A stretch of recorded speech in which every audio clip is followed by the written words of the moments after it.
رب اشرح لي صدري ويسر لي أمري واحلل عقدة من لساني يفقهوا قولي ربنا زدنا علما. அஸ்ஸலாமு அலைக்கும் வரஹ்மத்துல்லாஹி வபரகாத்துஹு. வெல்கம் டு கீடு ஜன்னாயம் தஸ்னிம். எல்லாரும் எப்படி இருக்கீங்க? நல்லா இருக்கீங்களா? அல்ஹம்துலில்லாஹ். வீடியோக்குள்ளே போகிறதுக்கு முன்னாடி நான் லாஸ்ட் வீடியோவில் கேட்ட கொஷினுக்கு ஆன்சர் என்னன்னு பார்க்கலாம். நான் என்ன கொஷின் கேட்டேன்? ரமதானுடைய நோன்புக்கு முன் எந்த நாளில் நோன்பு நோக்கப்பட்டு வந்தது? இதுக்கான ஆன்சர் ஆஷுரா நாளில். மனிதர்களுக்கு அல்லாஹ் சுப்ஹானஹு வ தஆலா வழங்கிய மிகப்பெரிய ஒரு அருட்கொடை அல் குர்ஆன். இந்த குர்ஆன் ரமதான் மாதத்தில் தான் இறக்கப்பட்டது. அதனால் மற்ற நாட்களை விட இந்த மாதத்தில் அதிகமாக குர்ஆனை ஓத வேண்டும். மற்ற நாட்களில் குர்ஆனில் ஒரு எழுத்தை ஓதினால் ஒரு எழுத்துக்கு 10 நன்மை உண்டு.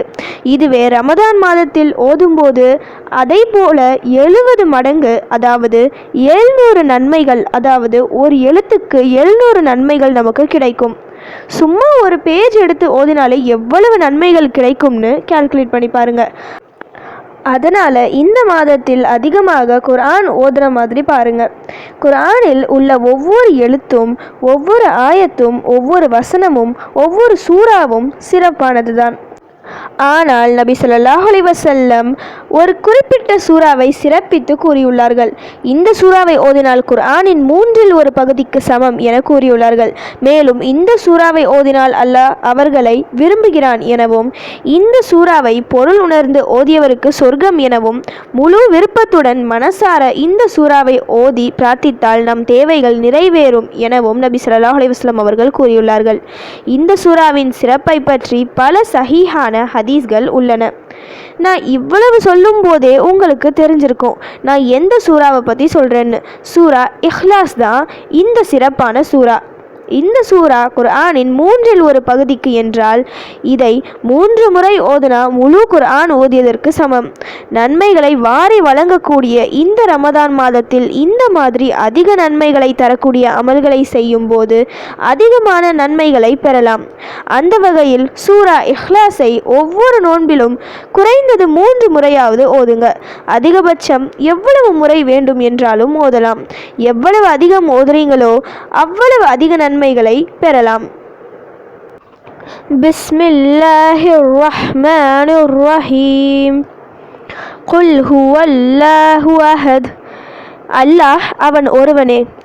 அல்லாஹுஸ் ஸமத். அல்லாஹ் எவரிடத்தும் தேவையற்றவன். லம் யலித். அவன் எவரையும் பெறவும் இல்லை. வலம் யூலத்.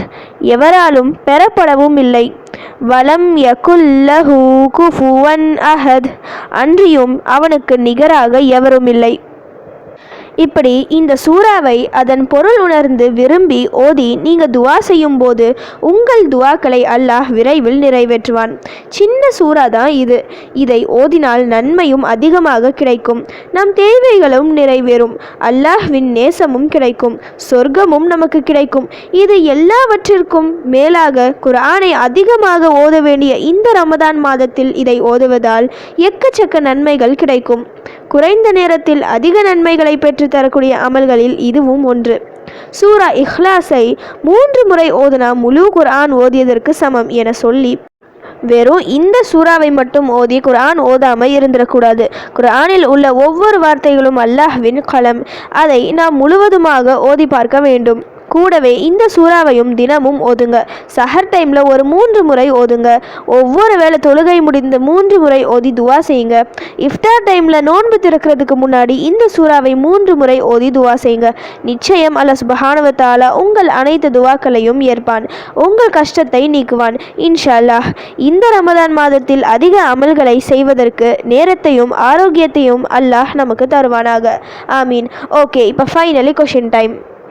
அறியாமை காலத்தில் யார் நோன்பு நோக்கும் நாளாக ஆஷுரா முஹர்ரம் 10ஆம் நாள் இருந்து வந்தது? இதுதான் இன்னைக்கான கொஷின். இதுக்கு உங்களுக்கு ஆன்சர் தெரிஞ்சால் ப்ளீஸ் கமெண்ட் பண்ணுங்கள். அப்படி இல்லைனா ப்ளீஸ் வெயிட் பண்ணுங்கள். நான் நெக்ஸ்ட் வீடியோ போஸ்ட் பண்ணுற வரைக்கும். சுப்ஹான ரப்பிக ரப்பில் இஸ்ஸத்தி அம்மா யசிஃபூன வஸ்ஸலாமு அலல் முர்சலீன் வல்ஹம்துலில்லாஹி ரப்பில் ஆலமீன். அஸ்ஸலாமு அலைக்கும் வரஹ்மத்துல்லாஹி வபரகாத்துஹு.